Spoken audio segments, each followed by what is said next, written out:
even with the smelly fish shops and the hot dogs, and and then of course the fishing, which was just, let's say that fishing for a disco boy, well, this goes much earlier too. And like I said, it became a habit. It became this sort of ritual for us. So I had to put up with the smelly boat crowded with bait. Oh, God. And we actually ate some off the Santa Monica Pier. Can you imagine? And then there's, of course, the Malibu Pier that, of course, Alice's restaurant was on. And I think that was the famous Alice's restaurant, was like right at the foot of the pier. And then just nothing but like old men with like those fishing lines like wrapped up like tape. And then the end of the Malibu Pier, which is, I don't want to say it was like more serious about fishing, but it was like exclusively fishing. So that pier was, and it was in Malibu, and it was a little more, I don't want to say upscale, but like less crowded and yucky.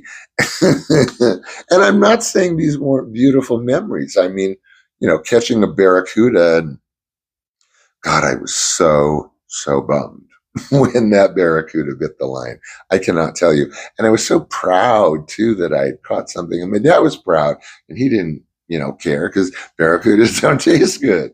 He'd rather have like scrambled brains or whatever. Don't ask. He's Midwestern. Ugh.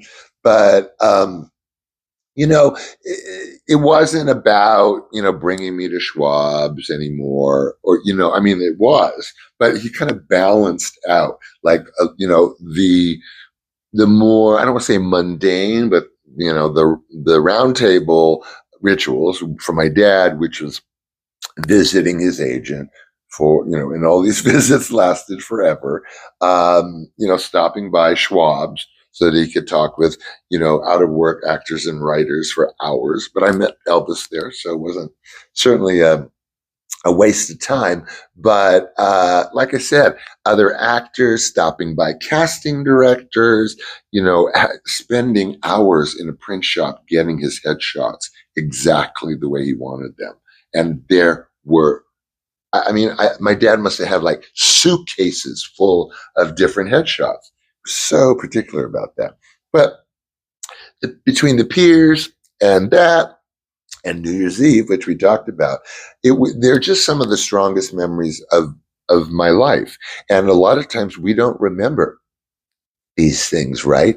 But they're not events, or they're rituals, but they're events, because it's done all the time. It's anticipated. I knew I could look forward to the pier every weekend, or whenever he could fit me in between agents and Schwab's, having coffee for 4 hours. Boy, I knew that menu at Schwab's. Anyway, so these are beautiful takeaways, ritualistic takeaways, but not really. But I'm glad I could share them with you. They're very meaningful to me, and maybe entertaining to you. So thanks for tolerating my, blabbing and enthusiasm. And until tomorrow, I love you. Bye.